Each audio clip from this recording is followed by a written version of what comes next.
game like every games. But we have to collect points in this game.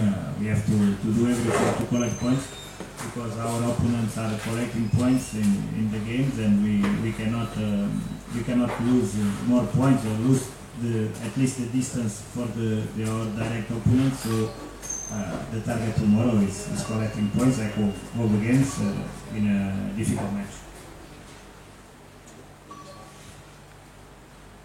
Kita sebagai pemain udah siap semuanya, ya memang ini pertandingan yang berat, tapi namanya kita juga cari poin di sini, mudah-mudahan kita bisa dapat poin di sini.